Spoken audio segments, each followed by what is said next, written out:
Welcome back to the intersection here at South by East with another traffic report. Man, I'm excited to be going into this, but right before we get into the content, I want to make sure that our audience understands their host, understands what they're dealing with. Because in this hip hop thing that we love, that I love, there's levels to this. And I want y'all to understand we dealing with levels here. Yeah. So listen, I came up in the 90s. In my house, it was all gospel tapes, literally cassette tapes. Couldn't listen to no hip hop till 99 when we got extended cable.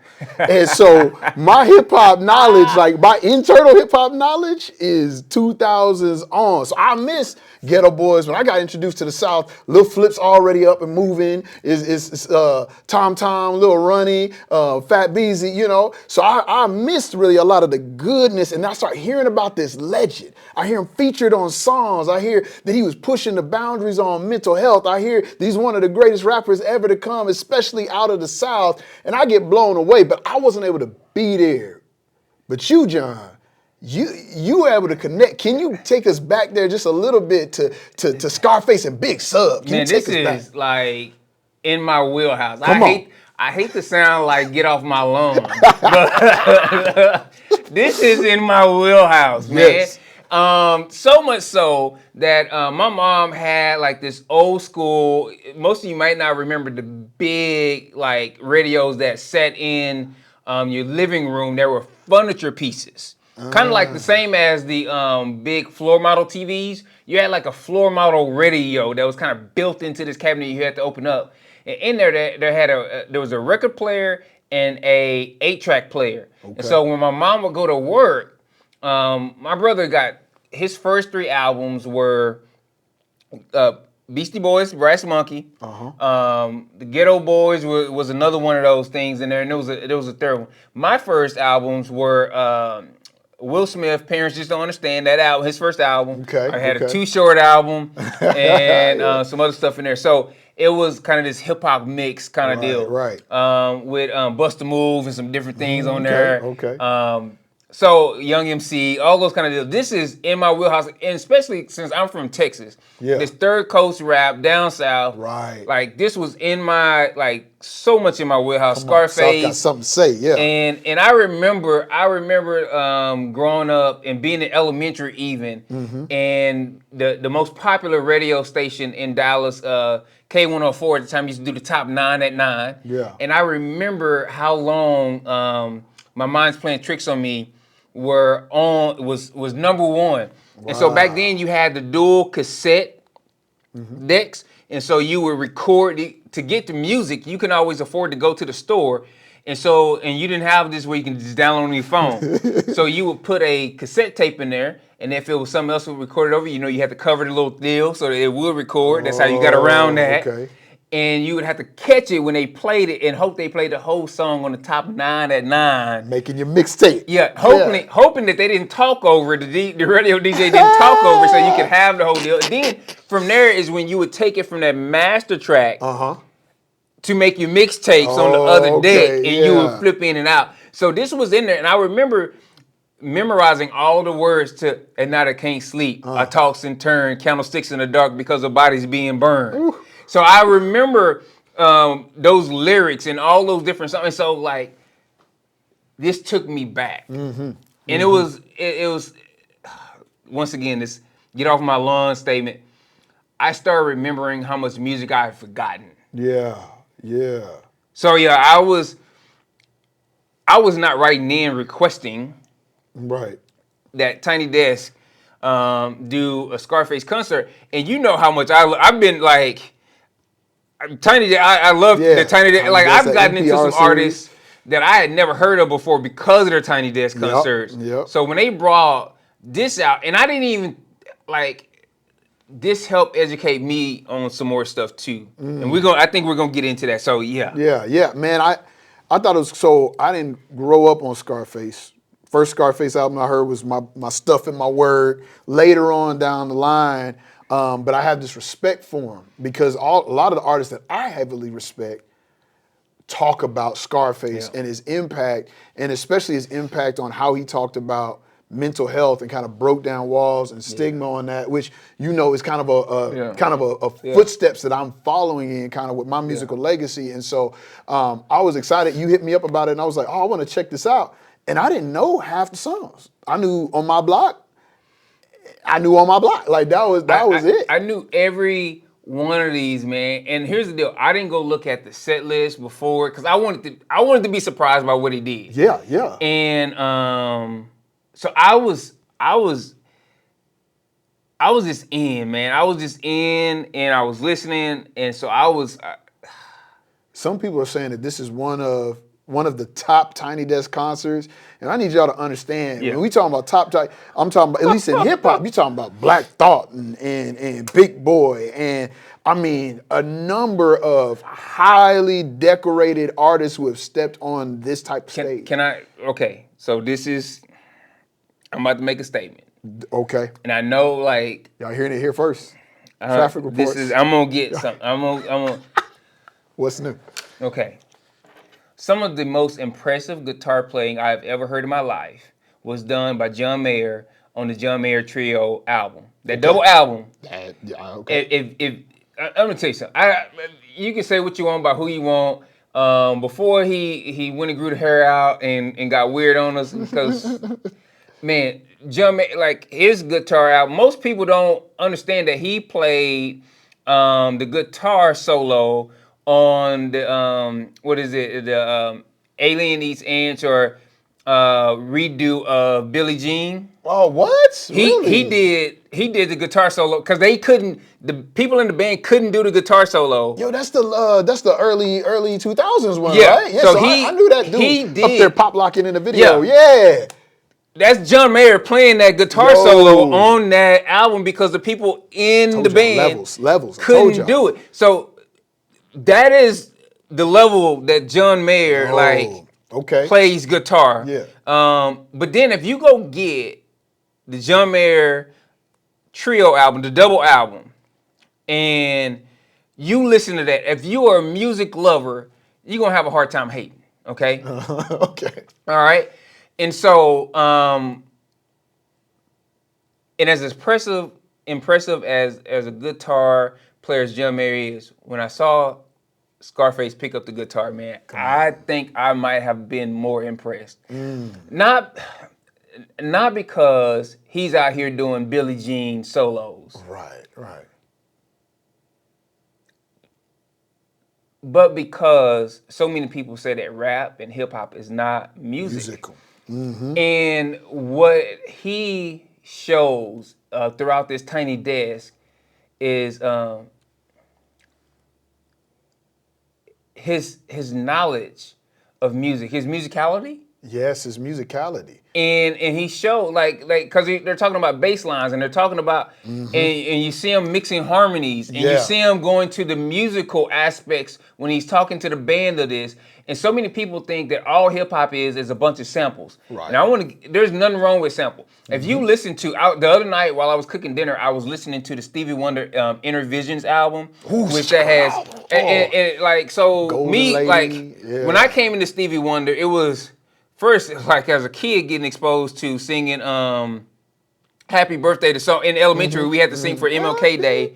We had to sing that on a program. I kept, and as a kid, like my parents would play different stuff. And when I got old enough to buy music, I was buying box sets and collections of Stevie Wonder music. Okay. So I didn't start off when Stevie Wonder was putting out this album. But when you get that Visions album, you like see like hit up, you like then you start going back to all the samples. Like if you don't know what I'm talking about, young folks, like Genuine, one of his most famous songs is a sample of the song Visions from Stevie Wonder. Yep. And those funky bass lines and stuff in there. And so when you're listening to that and like you're hearing the music of it, right? And so the sampling is not wrong. But I think to limit and say that hip hop is nothing but a bunch of samples and not music is false. And to say that those guys don't understand music and it's ignorant, is false. Man, it's ignorant because hip hop started with samples. Hip hop started with looping.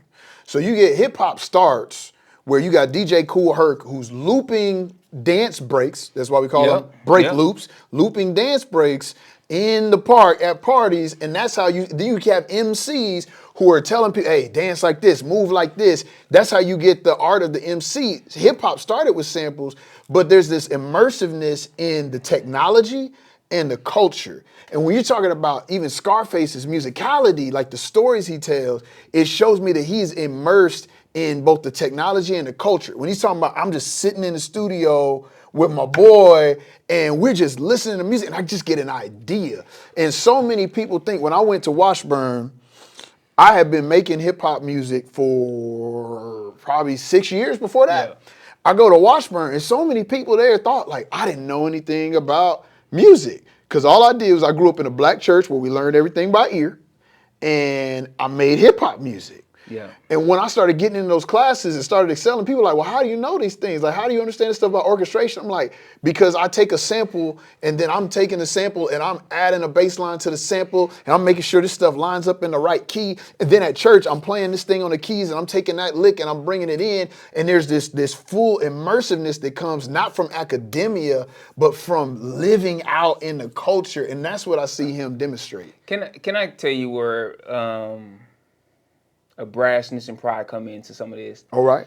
Yeah. It's just what you're saying. Like, I grew up in the same type of environment, singing in church choirs where they would come in, play a song, and ask everybody, you got your parts? They hit a key, and we sing. Go. Yeah. And then you get I was also in some school choirs stuff where we learned how to sight read.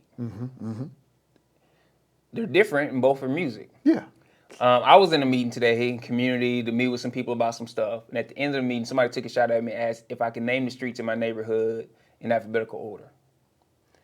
Why? I'm in there to help with a crucial issue. And I was like, on any other day, without some of the things going on that I have going on today in my life, dealing with sick kids and everything else, no problem, right? Yeah. And but in that moment, I had the first one and the third one squarely in mind. For some reason, couldn't remember the beat. Brian I got that after. Kind of, I can go from there, kind of deal. And this person was trying to prove a point that if I didn't know that, then there's no possible way I can know my neighborhood. That's silly. And now, if you've been around me, and you've been in meetings with me and different things of that nature, when you know that when it comes to this neighborhood, I can rattle off Right. hundreds of Facts facts and different things about that. And it's something I don't have to have because I just carry it with me that's because it goes to the first song on the set list, My Block. And I teared up, man, when he started playing it because I'm like, man, he's speaking because for Scent even, one of the first core value is relocation, and it's through that we practice presence. Yeah. And that's so important to me. Like I said, I wouldn't even come here if I couldn't live in the neighborhood. And you know how big it is to be present. And like he's singing about those things. And when if you could get past some of the things, like man, please. There's the song before the last song on the set list, and I'm not going to even say the name of it. He didn't even want to sing the words. He's matured enough that during the concert, he didn't even want to sing the words of it, like of some of the words, because he's matured enough to realize like this might have been a hit, but this is not my most mature work. Yeah, no. So there's not redemptive qualities to every piece of everything. But if you get past that, you can see where you can see like in that, like the same kind of love I have for my neighborhood, he also has for his neighborhood, where he could never see himself leaving. Even when he had the means to choose different. Yeah. He still chooses to be there, right? Wouldn't trade it for the world. Where resources were not the determining factor in where he located. Yeah. But it was a heart passion. And man, so it's like stuff like that. When he talks about even on Mary Jane, it's like the reason he's engaging in this thing is because he's wanting to see different. He's wanting to feel different in the effects of trauma that he's facing in everyday life. Is causing him to want to escape, but without the means to actually physically relocate, or having the skills emotionally and socially To relocate. to move. relocate and do different and choose different types of relationships. See a man die. Oof, that was a heavy song. Right? He's talking about like real trauma. He's telling stories of trauma, and it's like, man, we didn't. I was just talking with somebody about that here in the last week or so. How about sports even, and how athletes endure so much stuff, and they hear people say stuff and talk about them, and especially for college athletes where they might not have all the resources, different things of that nature, to try to process all that in real time and keep their head on straight about everything around them. Right. And man, mental health is just now really getting a chance. Yeah, the type of attention that it always really has needed. And so the things that you would see, most people didn't know how to process that, and show wasn't going to, because going to sit down with a therapist during this time was for those crazy people, Yeah. right? There was this Yeah. talk, right? There was this stigma around it. And we're just now at the point of like, no, it's for everyday people like you and I, and we all have things that we need help processing. When you a smile, right, was another one where it was just like, it was this ode to,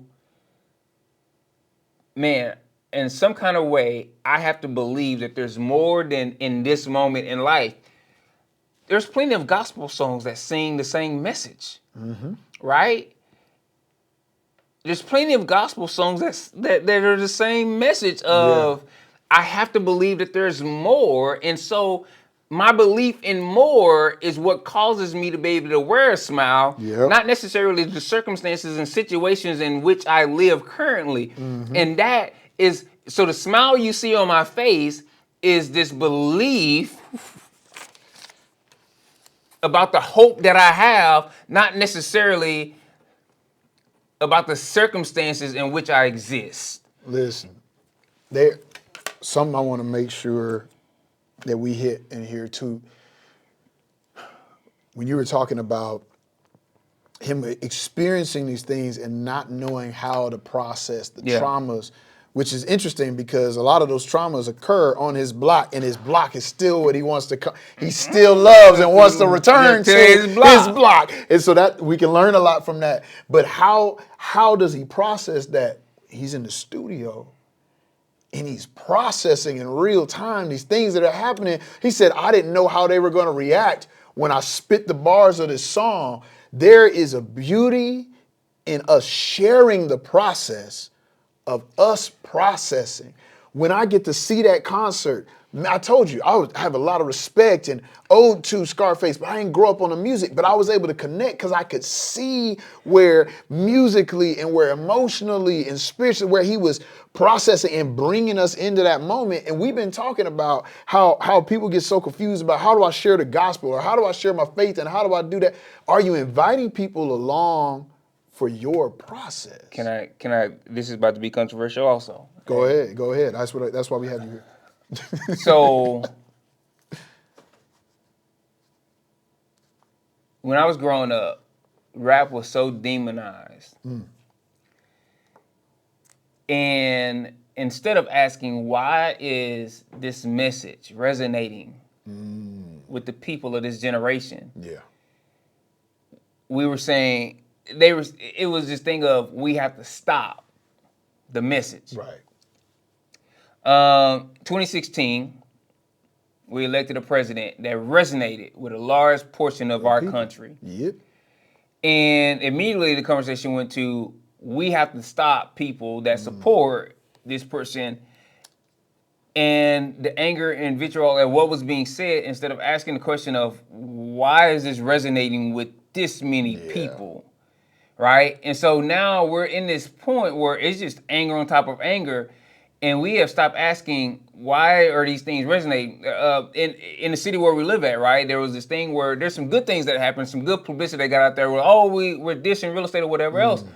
And there were some people that said, hey, that's great that the city's getting these recognitions, but I'm not, like, I don't believe that. Why, right? And we're not asking, like, why are these people feeling this way? And and I'm guilty of this also, right? I'm coaching a little league team, and this past Saturday, one of the boys, when he wasn't playing, every time he wasn't on the court, he would get up and go do something else. And during the game, man, I just ignored it, right?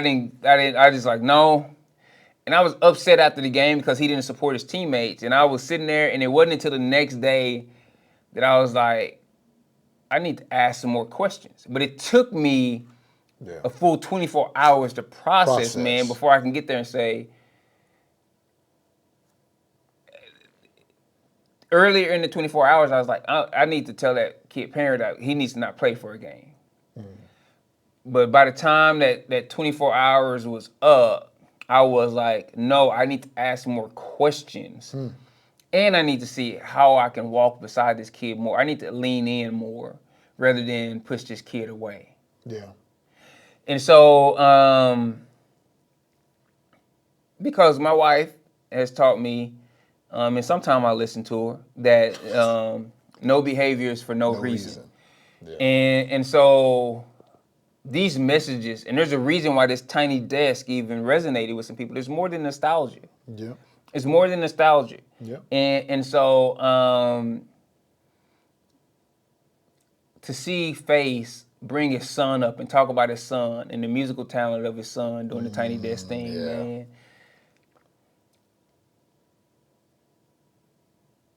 It would have been hard to imagine the Face of the early 90s with some of the rap videos and the culture espousing what he did there. And so I think we have to have a belief in the long arc of life and see the possibility for redemption in everyone and everything. And Tiny Desk is doing ministry work because they have done that with so many artists. Yeah, the diversity is incredible. In being able to bring them on and share the story behind, because context helps you process and it helps you grow near. And nearness changes the way you see things a lot of the times because it provides you with something that you didn't have when you kept it at arm's length. Yeah. And so I love the Tiny Desk because, one, it cuts down on a lot of things that may keep you distracted with the music. And it brings you near to the artist and the stories behind the music. Yeah. So, man, if you haven't had an opportunity to check out the Tiny Desk series, man, you can find it on YouTube. Just search for Tiny Desk. And just as you head out of this, it's not just with music, but understanding. I have this phrase that I say, everybody can have an opinion. Ignorance is not an opinion. If you don't know what you're talking about, you don't actually have an opinion. You may have a thought, you may have a feeling, you don't have an opinion. And so having that openness to learn, to draw closer to some things, it doesn't mean that you accept everything. It doesn't mean that everything becomes permissible. It's not what I'm saying. But having the openness to go, if something is resonating with people, why is that? And is there maybe something in here for me, or is there something in here that can help me reach some people that I want to reach as well? That allows us to move with our blinkers well in the intersection. We hope that you've enjoyed this. Continue to like, comment, share. We love all the work you guys have been doing in the community, and we'll see you next time on South by East.